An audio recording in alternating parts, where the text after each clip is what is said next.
안녕하세요. 승리한산 가족 여러분, 그리고 강성성경연구원 여러분, 오늘은 요한복음 19장 31절에서 42절 말씀을 성경의 예언대로 장사 되신 예수님이란 제목으로 함께 말씀을 나누도록 하겠습니다. 우리가 지금까지 예수님의 인생을 보면서 하나님의 뜻을 이루기 위해서 하나님의 뜻대로 사신 예수님을 볼 수 있었습니다. 이러한 예수님을 우리가 성경을 근거로 표현할 때 다음과 같이 표현했습니다. 예수님은 성경대로 나셨고, 성경대로 사셨고, 성경대로 죽으셨고, 성경대로 장사되셨고, 성경대로 부활하셨고, 성경대로 승천하셨고, 성경대로 다시 오십니다 라고 얘기합니다. 오늘 말씀 바로 성경대로 장사되신 바로 그 모습에 대해서 우리가 살펴보면서 우리가 예수님을 믿는다 그랬을 때 어떻게 사는 것이 중요한가, 특히 우리가 은혜 받은 사람으로서, 먼저 믿게 된 사람으로서 무엇을 지키는 것이 중요한지를 우리가 보도록 하겠습니다. 자, 31절입니다. 이 날은 준비일이라, 즉 예수님께서 십자가에 달려 죽으신 날은 바로 안식일을 준비하는 준비일이었습니다. 그리고 그 안식일은 큰 안식일, 어떤 날이었죠? 바로 유월절이었습니다. 자, 유월절을 지키는 것은 이스라엘 민족에게 가장 중요한 것입니다. 유월절은 무엇을 가르쳐 주냐면 바로 예수 그리스도의 대속의 죽으심을 가르쳐 주는 날입니다.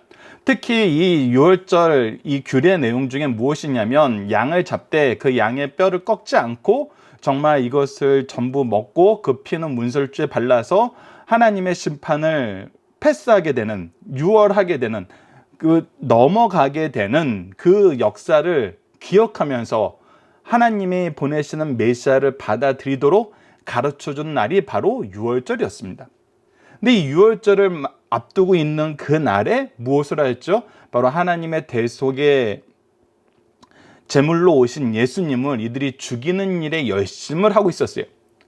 그러면서 그 날을 자기 나름대로는 잘 지키겠다 그러면서 무엇을 부탁하냐면 바로 31절 후반절입니다. 그 안식일의 시체들을 십자가에 두지 아니하려 하여, 이것은 무엇이냐면 안식일 날 시체를 나무에 달려 죽게 할 만한 벌을 진 그 시체라도 그 날을 넘기지 말므로 이 안식일에 불결한 것을, 부정한 것을 보이지 않도록 하라는 하나님의 말씀이 있었습니다.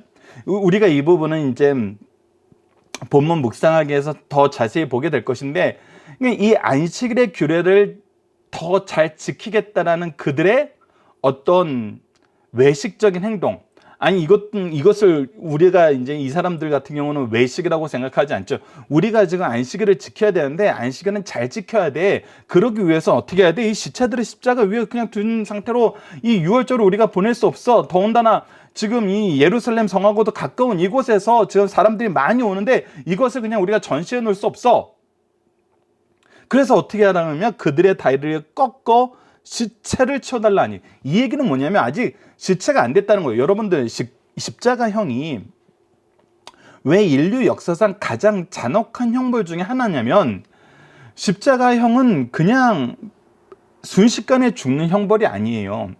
우리가 뭐 이미 잘 알고 있는 단두대나 뭐 서양에 있는 단두대나 동양에 있는 오체 분신이나 뭐 이렇게 뭐 때로는 잔악한 것으로 치면은 이제 끓는 기름에 뭐 사람을 넣어서 이 죽이는 이런 굉장히 잔혹한 그런 사형 제도들에 대해서 여러 가지를 보잖아요. 근데 이 십자가가 그것들보다 더 고통스럽고 더 잔혹한 형벌이라고 하는 이유는 뭐냐면, 그 어떤 사형 제도보다 길게 고통을 받게 하기 때문이에요.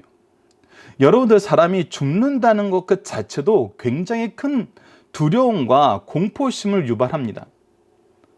그런데 이 죽는 과정이 괴롭고 길어진다는 것은 완전히 소망과 희망이 꺾여 있는 상태에서 육체적인 무너짐이 같이 오는데, 인간을 정말 있는 그대로 완전히 공포에 노출시켜 버리는 거예요. 소망 없는 곳에 노출시켜 버리는 거예요. 그러면서 동시에 뭐예요? 비난하는 자들의 조소와 비판을 받게 만드는 거예요. 더 나아가서는 십자가형 같은 경우는 로마의 반역한 자들이 겪게 되는 형벌로서 예수님하고 비슷한 상황이 얼마든지 있을 수 있는 거거든요. 예수님은 이스라엘의 왕으로 오셔서 지금 로마의 가장 잔혹한 형태를 위해서 누구의 비난을 받고 있어요? 누구의 놀림을 받고 있어요? 바로 그 구원하러 오신 유대인들, 사랑하셨던 그 백성의 비난과 조롱을 지금 당하고 계시잖아요. 그 완전히 육체와 몸이 완벽하게 무너지는 형이 바로 십자가형인 거예요. 그것도 그냥 죽이는 것이 아니라 온몸에 있는 피가 빠져나가게 함으로써 서서히 죽게 만드는 거거든요. 서서히 죽게 만드는 이 형을 지금 오전에 시작했어요. 아직 끝나려면 멀었어요. 어떤 연구가들에 의하면 이거는 보름까지도 견딘 사람이 있을 정도로 굉장히 잔혹한 형벌이라고 하더라고요. 근데 이 자들이 앞서 우리가 살펴봤지만 유대인들이 자기네들 법정에서 예수님을 심판하고 사형하지 않고 빌라도를 찾아가서 사형시켜 달라는 이유가 뭐였어요? 유대인의 법으로는 안식일 전 준비일에 사람을 사형시키는 재판을 할 수도 없어요. 죽이는 것은 불가능해요. 왜냐하면 안식일을 거룩하게 지킬 수 있는 그들의 더 큰 규례에 어긋나니까. 근데 자기네들 법으로는 못하는 것을 뛰어넘으려고, 즉 이 얘기는 뭐예요? 원래 할 수 없는 것을 하려고, 하나님이 주신 규례대로라면 할 수 없는 것을 하려고 로마법을 이용한 거잖아요. 빌라도를 이용한 거잖아요. 그러면서 하나님의 법을 지키기 위해서 무엇을 청구하는 거냐면 살인을 청구하는 거예요.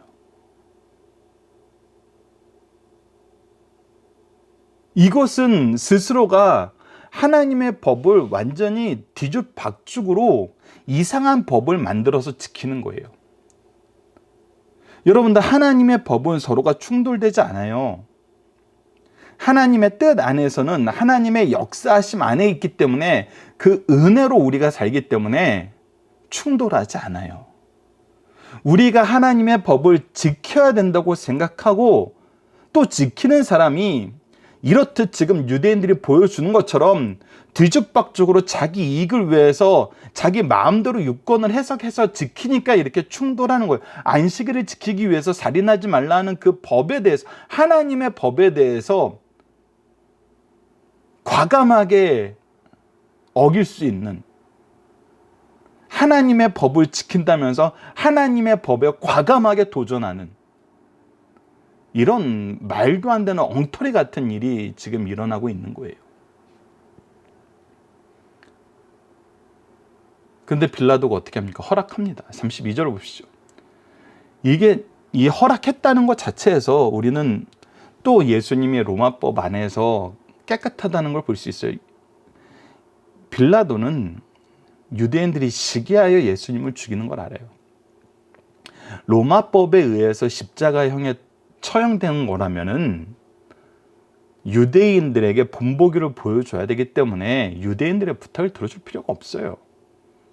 근데 이것이 확실하게 정치적인, 죄 없는 분을 정치적인 사형을 선고했다는 것이 이 부탁을 들어주는 것에 대해서 나타나요. 그래서 군인들이 가서 예수와 함께 못 박힌 첫째 사람과 또 다른 사람의 다리를 꺾었다는 얘기는 뭐예요? 이들이 아직 죽지 않았다는 거예요. 시체로 만들어야 된다. 쇼크사를 시키는 거예요.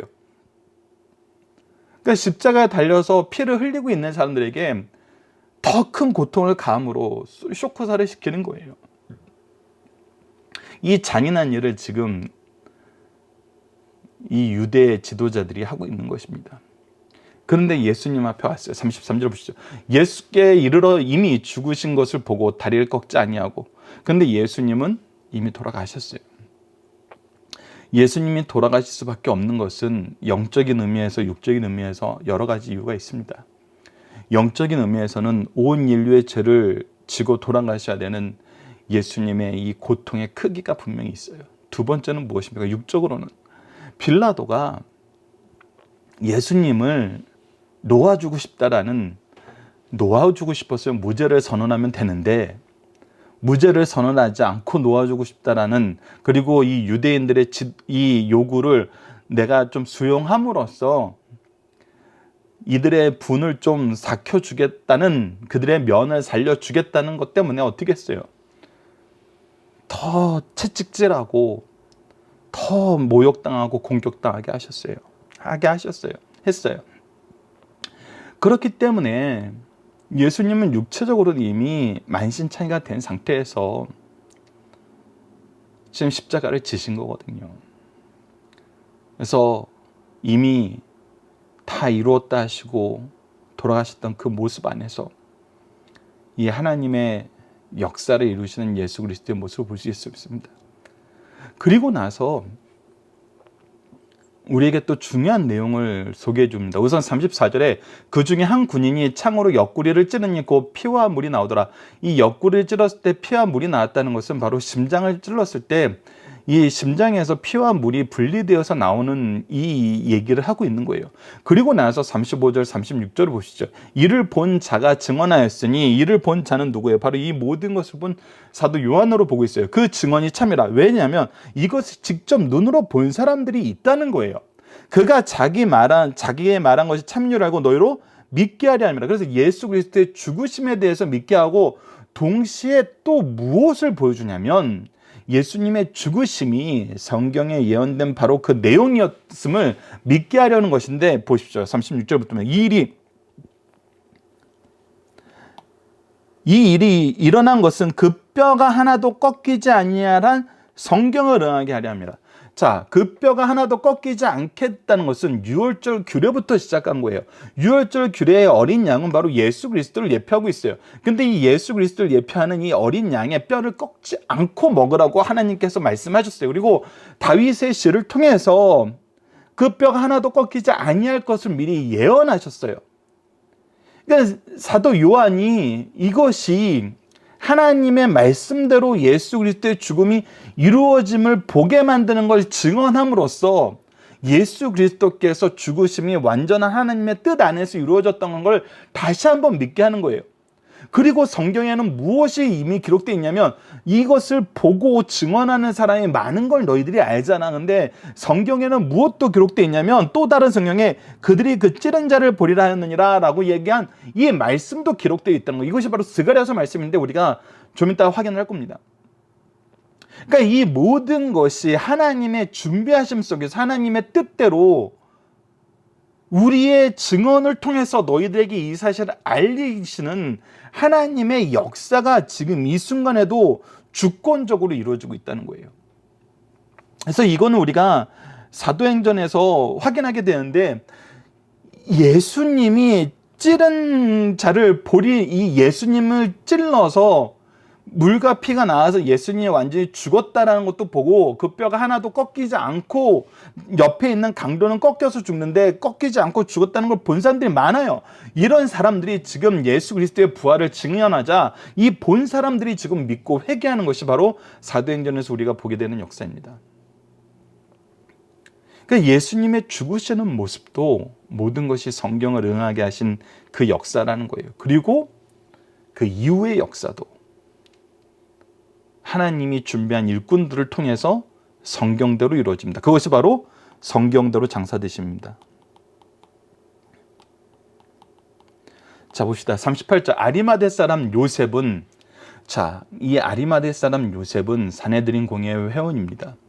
그를 하나님께서 미리 부르셔서 선택하셨어요. 뒤에 나오는 니고데모도 우리가 이미 3장과 중간 7장이었나요? 그때 이미 한 번 더 확인할 수 있었어요.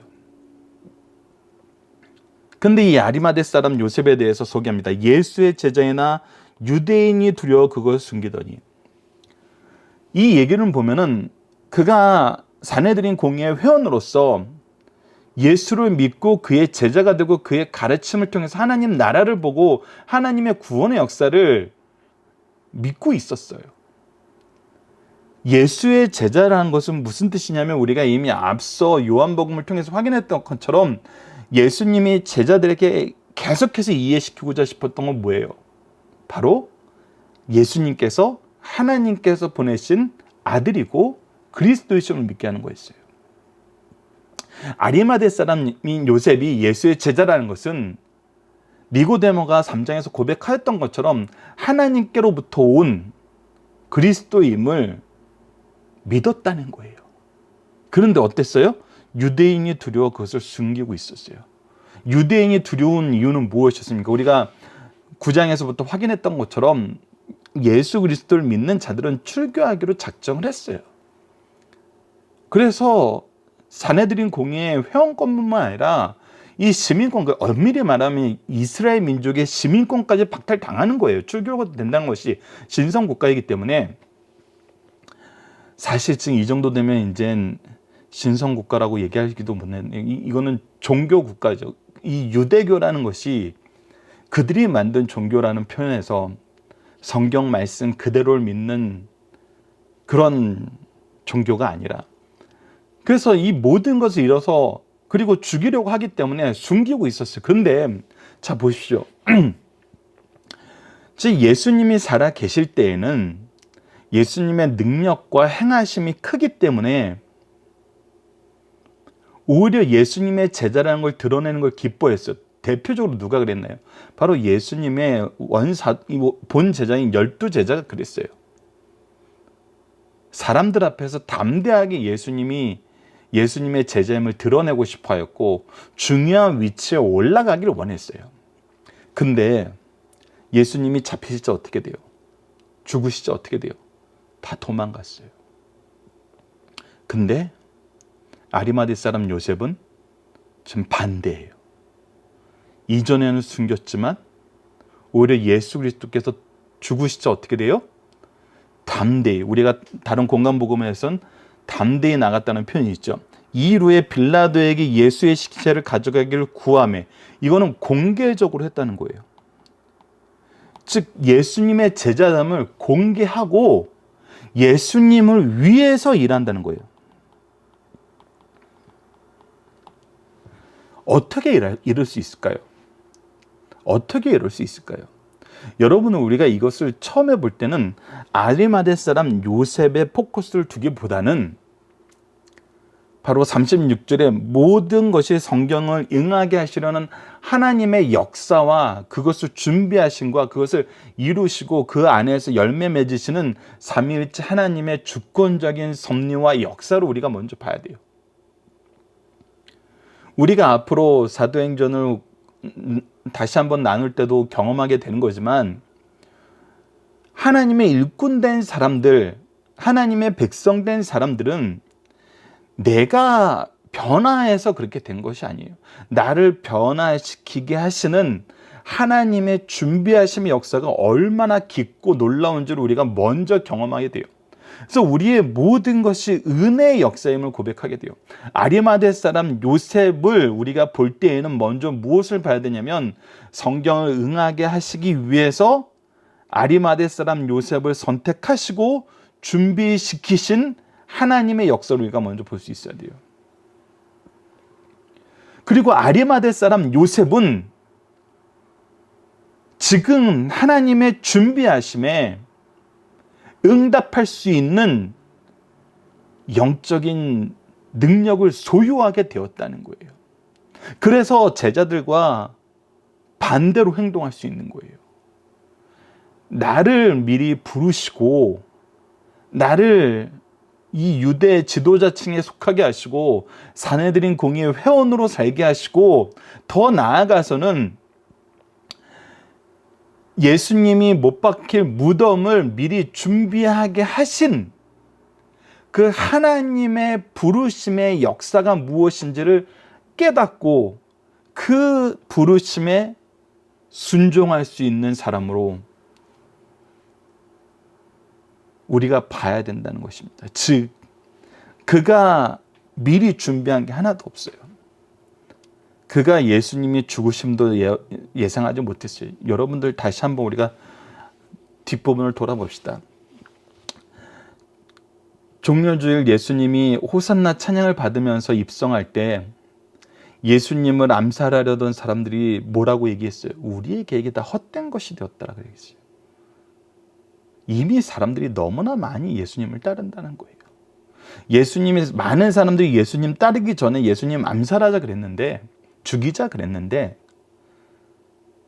이미 너무 늦어버렸다는 거예요. 그러니까 예수님이 이렇게 되실 것은 아무도 몰랐어요. 근데 아리마대 사람 요셉이 무덤도 준비해놨어요. 41절 보십시오. 동산 안에 아직 사람이 장사한 일 없는 새 무덤이 있었으니, 이 새 무덤이 있었다는 건 이것이 구매한 지 얼마 되지 않았다는 거예요. 그리고 이것이 예수님이 못 가신 동산 근처에 있었다는 거예요. 그리고 이것의 주인이 아리마대 사람 요셉이었다는 거예요. 그 요셉은 예수님을 믿고 있었다는 거예요. 그가 그러나 자기 수준 안에서는 그것을 두려워 숨기는 수준이었는데, 하나님의 역사를 보고 나의 삶의 모습을 보고 이 안에서 나를 준비시키신 하나님의 부르심의 역사를 보게 되는 거예요. 여러분들, 우리가 이것을 정말 자주 경험하게 됩니다. 우리에게 어떤 부르심이 있을 때 이 부르심에 확신하게 되는 경우는 갑자기 그때 땅 때리는 어떤, 말 그대로 느낌적인 느낌, 그게 아니에요. 우리가 이제 뒤에서 살펴볼 건데, 땅 때리게 된 느낌은 그 순간에 있는 것이 아니라 이 순간을 주시기 위한 하나님의 오래전부터 역사하신 역사의 길이에 있다는 거예요. 이 사랑의 깊이에 있다는 거예요. 창세 전부터 우리를 사랑하신 이 역사에 있다는 거예요. 그래서 나의 삶에 은혜를 주시려는 하나님의 역사는 우리가 돌아보면 돌아볼수록 너무 깊고 길고 넓고 높다는 거예요. 우리가 상상하기 전부터 준비되어 있다는 거예요. 그러니까 그 준비하심에 충성하게 된다는 거예요. 그래서 니고데모를 통해서 우리에게 그 부분을 너무나 잘 보여줍니다. 이에 가서 예수의 시체를 가져다가, 잘 보십시오. 여기서부터 협력하여 선을 이루는 모습이 무엇인지 보여줍니다. 일반적인 상식에서는 예수님을 장사하는 것도 힘들어요. 근데 예수님을 장사하는데 어떻게 장사했는지 보십시오. 일찍이 예수께 밤에 찾아왔던 니고데모도 모략과 침량 섞은 것들 100리층 가져온지라. 이것이 집에 쌓여있는 사람은 없어요.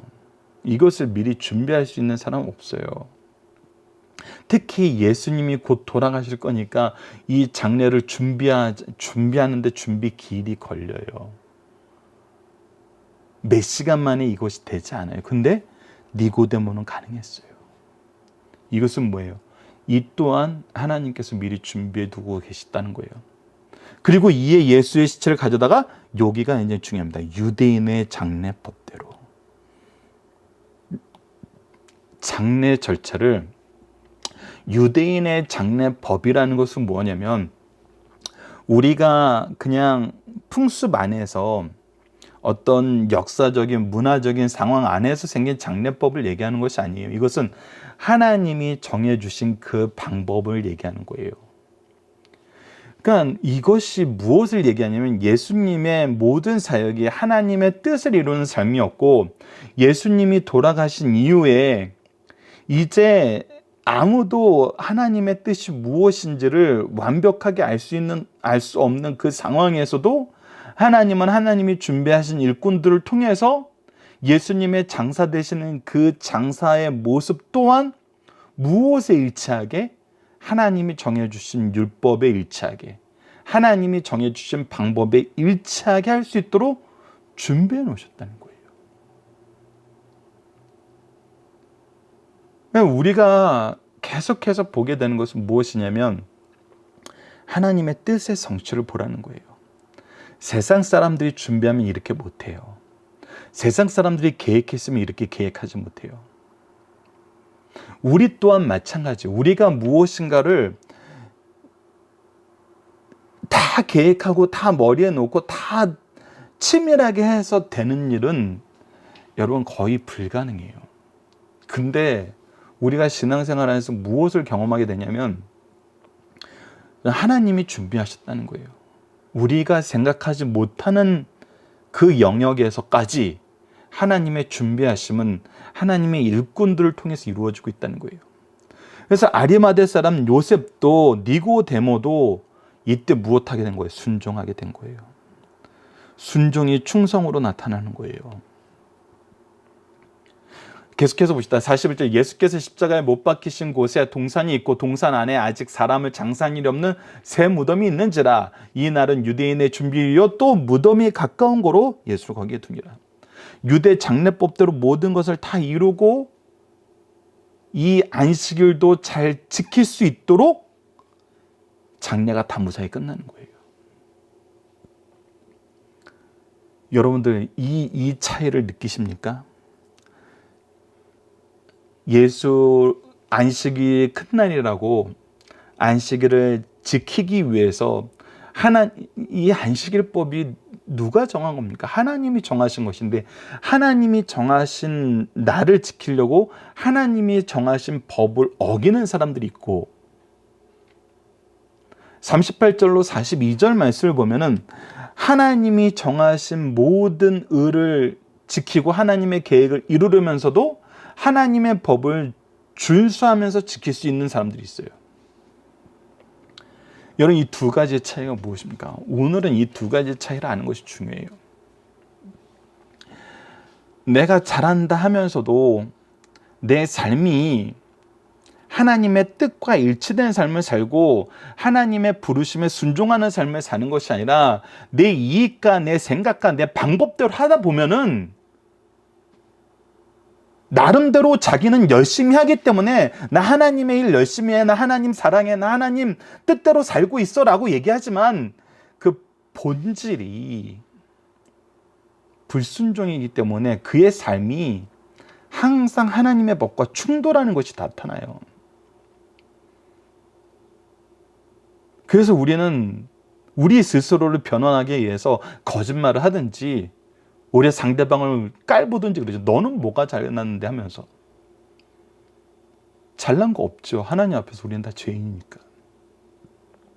근데 아리마대 사람과 니고데모를 통해서 이것을 본 모든 사람들을 통해서 우리에게 보여주는 건 뭐냐면 우리가 된 것은 우리의 힘으로 된 것이 아니고 우리의 의로 된 것이 아니고 우리의 경건으로 된 것이 아니고 하나님의 은혜로 된 거예요. 아리마대 사람 요셉이나 니고데모가 준비할 수 있었던 것은 하나님의 은혜예요.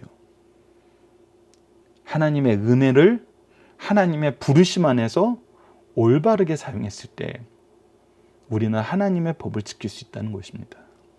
하나님의 역사를 이루는데 쓰임받는 일꾼이 된다는 것입니다. 동시에 우리가 다시 한번 강조하지만 유대인들도 유대 지도자들도 대제사장과 바리새인 이 사내들인 공의회에서 예수님을 죽이고자 모였던 모든 사람들도 결국은 그들이 무엇을 보여줘요? 하나님의 영광을 보여줘. 근데 하나님의 영광을 보여주면서 나타나는 건 계속 뭐예요? 그들의 죄예요. 근데 하나님의 뜻 안에서 사는 사람들은 뭐예요? 하나님의 역사예요. 나타난 게 완전히 다릅니다. 내가 하나님의 일을 한다 그러면서 계속 죄를 지어요. 이거는 내가 하나님의 일을 하는 거 아니에요. 내 욕심 채우고 있는 거예요. 근데 우리가 하나님의 일을 할 때 우리가 생각지도 못한 역사에 쓰임받고 있어요. 우리가 하나님과 동행하고 있고 하나님의 뜻에 순종하고 있다는 것을 증명합니다. 그래서 다른 건 뭐냐면 이 죄를 짓는 사람들은 끝까지 교만해요. 이후에 또 나타납니다. 이들이 얼마나 교만하고 얼마나 이유를 배반적인지. 근데 순종하는 사람들 어떻게 해요? 겸손해요. 이후에 이 사람들의 역사를 드러내지 않아요. 자랑하지 않아요. 그래서 그리스도인의 삶의 모습이 교만으로 나타나는지 겸손으로 나타나는지는 우리가 이 사람의 본질이 무엇이고 무엇을 바라보는지를 보는 중요한 척도가 될 수 있다는 것입니다. 자, 본문 묵상하기입니다. 유대인들은 빌라도에게 무엇을 요구하나요? 안식일을 지키려고 살인을 요구해요. 하나님의 법을 지키려고 하나님의 법을 거역하는 것을 요구해요. 예수님의 뼈를 꺾이지 않은 이유는 무엇입니까? 바로 이미 돌아가셨기 때문이에요. 그거에 대해서 이제 출애굽기 12장 46절을 봅시다. 아래 적어놨습니다. 한 집에서 먹되 그 고기를 조금도 집 밖으로 내지 말고 뼈도 꺾지 말지며. 이건 유월절 음식에 대한 규례예요. 이것이 바로 예수 그리스도를 예표한 거였고, 시편 34편 20절을 보면은 그의 모든 뼈를 보호하시며 그 중에 하나도 꺾이지 아니하도다라고 얘기하면서 메시아의 죽으심의 모습에 대해서 미리 예언하였고, 스가랴서 12장 10절을 보면 내가 다윗의 집과 예루살렘 주민에게 은총과 간구하는 심령을 부어주리니 그들이 그 찌른 바 그를 바라보고 그를 위하여 애통하기를 독자를 위하여 애통하듯 하며 그를 위하여 통곡하기를 장자를 위하여 통곡하리로다 라고 얘기하면서 예수 그리스도의 죽으심을 보는 사람이 있을 것을 우리에게 가르쳐주고 있어요. 그리고 누가 주님의 장례를 위해서 헌신하나요? 라고 했을 때 이제 아리마대 사람과 니고데모가 나오는데, 마가복음 15장 47절로 보면 막달라 마리아와 요셉의 어머니 마리아가 예수 든 것을 보더니라고 얘기하고, 이사야서 53장 9절을 보면 그는 강포를 행하지 아니었고 그의 입에 거짓이 없었으나 그의 무덤이 악인들과 함께 있었으며 그가 죽으신 후에 부자와 함께 있도다라고 얘기하면서 예수 그리스도께서 어떻게 장사되는지, 이 일에 준비된 사람이 누구였는지 분명히 증인들을 두고 보게 만드셨던 것을 우리가 확인하게 됩니다.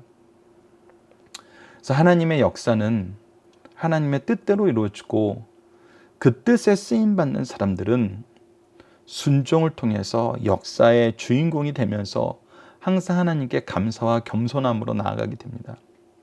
그러나 반대되는 자들은 그들의 행동에 항상 충돌이 있어요. 하나님의 법을 지키기 위해서 하나님의 법을 어겨요. 서로 사랑하라는 법을 어기면서 안식일은 지키겠대요. 살인하지 말라라는 그 법은 어기면서 안식일은 지키겠대요. 자, 본문의 중심 사상을 봅시다. 유대 지도자들은 안식일을 바로 지킨다는 명분으로 살인까지 자행했다는 것입니다. 안식일의 시체를 나무에 달아놓는 것은 그 땅을 더럽히는 것이라는 율법의 규정을 지키기 위해서 신명기 21장 23절 이 부분은 우리가 사도행전에서도 경험하게 되는 것인데, 보시죠. 그 시체를 나무 위에 밤새도록 두지 말고 그날에 장사하여 내 하나님 여호와께서 내게 기업으로 주시는 땅을 더럽히지 말라. 나무에 달린 자는 하나님께 저주를 받았습니다. 그래서 하나님께 저주받은 자가 안식일의 상징으로 남아 있어서는 안 돼요. 이것이 이제 나중에 사도 바울의 고백을 통해서 나타나는데, 예수는 하나님께 저주받아서 죽은 자라는 것이 이 나무에 달려 돌아가시는 것으로 분명히 드러나는데, 왜 저주를 받았는지는 사도 바울이 몰랐다는 거예요. 근데 예수 그리스도를 만나고 알게 된 거예요. 예수가 하나님의 저주받아서 죽은 자는 맞는데, 이 저주가 나를 위해서 대신 죽으신, 대신 저주를 받으셨다는 거예요. 그리고 자기를 이방인의 사도로 선택하기 위해서 창세전부터 나를 사랑하사 이 역사를 이루셔서 태에서부터 날 때까지 나를 하나님의 일꾼으로 삼으시기 위한 하나님의 준비하심의 역사가 내 인생을 주관하고 있었다는 거예요. 그래서 이것은 하나님의 역사를 우리가 볼 수 있는 중요한 성경 구절입니다. 유대 지도자는 십자가상의 죄인들을 죽여 끊어내려 살인까지 행하였습니다. 종교에서 안락사를 금하는 것을 보면 그들의 삶 속에서 목적이 선하며 수단까지 선해야 한다는 진리를 떠나 선을 빙자하여 범죄 집단보다 더 악하고 가증스러운 짓을 하게 됩니다. 그래서 여러분들, 교회에서 범죄가 나타나면은 세상 사람들도 깜짝 놀랄 범죄가 나타나는 이유가 여기 있습니다. 더 가증스러워지기 때문이에요. 더 어둠을 사랑하게 되기 때문입니다.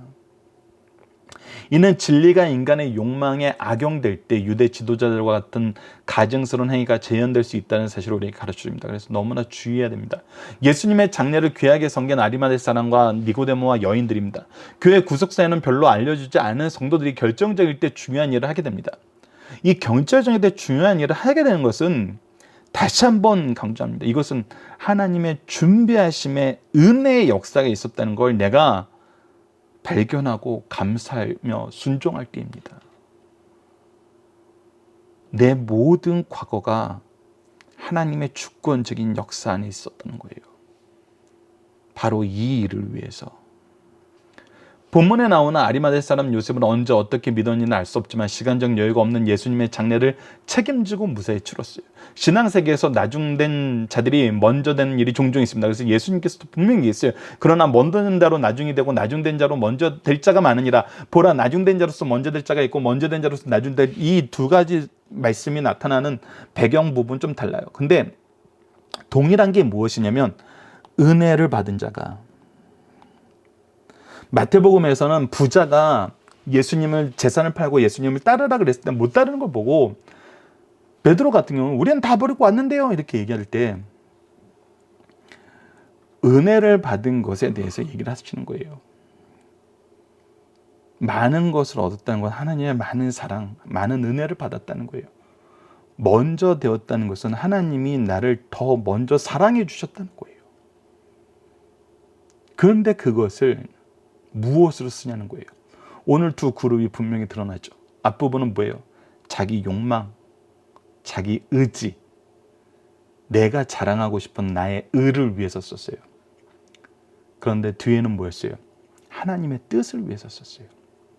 은혜는 하나님의 뜻을 위해서 쓸 때 우리가 바로 쓰는 것입니다. 그래서 이 부분을 우리가 기억해야 됩니다. 신앙세계에서는 나중에 되는 일이 먼저 되는 일이 종종 있습니다. 이런 분들은 주께 숨긴 자들이요 나무 가운데 백합화 같은, 아가서에 보면은 여자들 중에 내 사랑은 가시나무 가운데 백합화 같도다라고 얘기하면서 정말 아무도 없을 것 같은데 하나님께서 아름답게 피게 하시는 귀한 꽃으로 쓰임받는 사람이 있다는 것입니다. 세 번째 중심사실입니다. 예수님의 죽으심과 부활하심은 원수들에 의해 온전히 증명되었어요. 그들은 예수님을 십자가에 매달아 놓고 창으로 찔러서 죽음을 확인하였고 무덤에 임봉하여 구인들로 하여금 철통같이 지키게 함으로 주의 부활을 부인할 수 없게 했어요. 이 부분은 공간보증면에서 더 자세히 나타나죠. 인간들이 발악하면 무슨 짓을 하여도 하나님의 섭리와 역사를 거스릴 수 없습니다. 오히려 그들의 사악함을 통하여 하나님의 선하신 뜻을 이루어 나가시는 하나님의 주권적인 역사를 볼 수 있어요. 본문 말씀은 이러한 사건을 믿음으로 바라보게 하는 말씀이라는 것입니다. 자, 본문 답입니다. 유대인들은 십자가에 달린 자를 정리하기 위해서 무엇을 요청하냐면 살인을 요청합니다. 하나님의 뜻을 거역하는 거죠. 스가랴 12장 10절 말씀에 말한 그들은 누구입니까? 우리가 앞서 살펴봤던 것인데 그들은 바로 예수님을 죽은 것을 보는 유대인들이에요. 예수님의 제자만 얘기하는 것이 아니라 이것을 봤던 많은 군중들이에요. 이들이 나중에 너희들이 십자가에 달려 죽게 한 예수 그리스도를 통해서 이 은혜가 너희들에게 임했다라고 얘기했을 때 어떻게 됐어요? 회개하게 됐어요. 왜? 예수 그리스도께서 어떻게 죽으심을 봤거든요. 거기에 동참했거든요. 그래서 이 또한 하나님의 은혜의 역사로 나타난 거 보게 됩니다. 우리가 그를 죽이는 데 동참했고 십자가에 달라고 외쳤지만 그가 분명히 죽으심을 봤는데 그를 통해서 이 놀라운 역사가 일어나는 걸 보고 예수 그리스도를 메시아라고 인정하게 되는 거예요. 그래서 예수님을 대면하는 모든 순간이 우리에게 은혜인 것입니다. 왜? 나에게 구원의 역사가 있고 나에게 회개의 역사가 있기 때문입니다. 세 번째, 아리마대 요셉을 아름다운 부자라고 부를 수 있는 이유는 무엇입니까? 앞서 얘기했다시피 하나님이 준비하신, 하나님이 허락하신 그 은혜를 하나님의 뜻 안에서 하나님의 역사를 위해서 바로 쓸 수 있었기 때문입니다. 나의 나된 것은 하나님의 은혜라. 이것은 우리가 가진 가장 중요한 신앙의 고백 중 하나입니다. 이 고백을 함께 나눌 수 있는 우리 승리한산 가족 여러분들, 강성성경 연구원 여러분들 되었으면 합니다.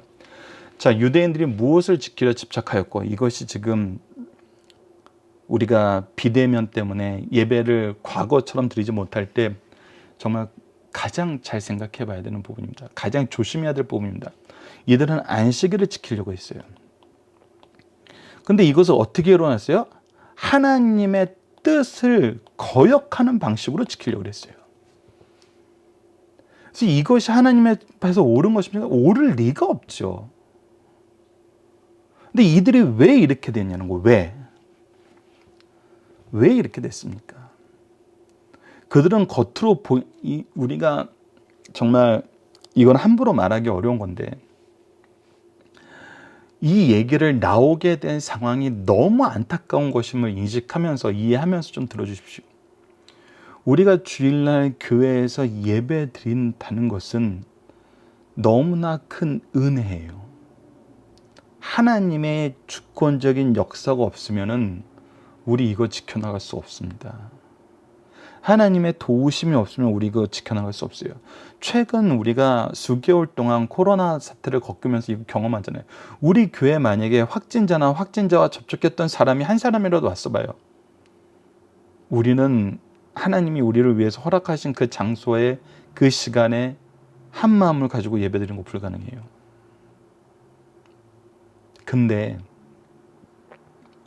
오늘 유대인을 통해서 보여주는 것처럼 주일날 예배드리는 것이 우리가 하나님의 모든 의를 이루는 상징이나 우리의 의의 자랑으로 여겨져서는 안 된다는 거예요. 그래서 평상시에는 하나님의 뜻을 하나도 안 지키면서 안식일은 지켜야 된다고 외치고, 안식일을 지키기 위해서 하나님의 뜻과 벗어난 이 하나님의 뜻을 정면으로 위배되는 일을 하는, 이러한 행동을 하는 것은 잘못된 거라는 거예요. 그래서 우리가 예배를 지키려 할 때 주의해야 될 것은 무엇이냐면, 예배를 지킨다는 것은 우리가 신약에서도 확인하는 거지만 우리의 삶이 예배가 되어야 됩니다. 우리의 삶이 예배가 된다는 것은 무엇이냐면 철저하게 예수님이 보여준 것처럼 뭐예요? 하나님의 뜻 안에서 사는 거예요. 하나님의 뜻 안에서 살고, 하나님의 뜻과 살고, 하나님의 뜻을 향하여 사는 거예요. 뜻 안에서 살고 하나님의 뜻과 함께하다고 하나님의 뜻을 향하여 사는 거예요. 그래서 우리의 삶이 하나님의 뜻과 일치된 거, 하나님의 뜻 안에서 순종하는 거, 그 순종할 수 있는 역사에 쓰임받는 걸 감사하는 거, 예수님이 보여주신 모습이거든요. 근데 이것이 없이 안식일을 지켜야 된다 그래요. 우리가 주일을 지켜야 된다고 얘기해요. 그리고 이것을 지키기 위해서는 싸워야 된다고 얘기해요. 투쟁해야 된다고 얘기해요. 이것을 안 지키는 사람들은 믿음이 없는 사람이라고 공격해야 된다고 생각해요. 우리의 모습이 예수님은 십자가에 못 박았던, 그리고 안식일을 지키기 위해서 살인을 청부한 유대인들에게 가까운지, 아리마대 사람 요셉이나 니고데모에 가까운지는 우리 스스로를 점검해 봐야 될 부분입니다. 우리의 삶이 예배가 되는 거, 삶이 하나님의 뜻과 일치되는 거. 그랬을 때 아리마대 사람 요셉이나 니고데모를 하나님이 어떻게 하셨어요? 이 일에 쓰임받도록 준비하여 주셨고, 불러주셨고, 사용할 수 있게 인도하셨어요. 능력 주셨어요. 담대한 마음을 주셨어요. 그렇다면 우리도 하나님의 역사하심의 증거가 돼야지, 우리의 의를 자랑하기 위한 모습으로 나타나서는 안 된다는 거예요. 무엇을 할 때? 예배를 지키려 할 때. 우리 함께 이 부분을 좀 심각하게 생각해 봅시다. 이번 주 공동기도 제목은 그리스도의 사랑과 생명의 법을 따르는 그리스도의 제자로 승리하는 삶을 살게 하여 주소서입니다. 오늘 본문 말씀을 통해서는 예수님을 통해 하나님과 하나됨이 없는 예배, 하나님의 뜻을 거역하며 죄를 더하면서도 형식만 추구하는 예배가 아니라 그리스도의 은혜로 그리스도의 사랑을 전하며 하나님과 하나 되는 예배를 드리게 하여 주소서. 이를 위해 준비하는데, 수고하는데, 섬기는데 쓰임받는 성도가 되게 하여 주소서로 기도하는 우리 승리하는 삶 가족 여러분들, 강성성경연구원 여러분을 되길 기도합니다. 감사합니다.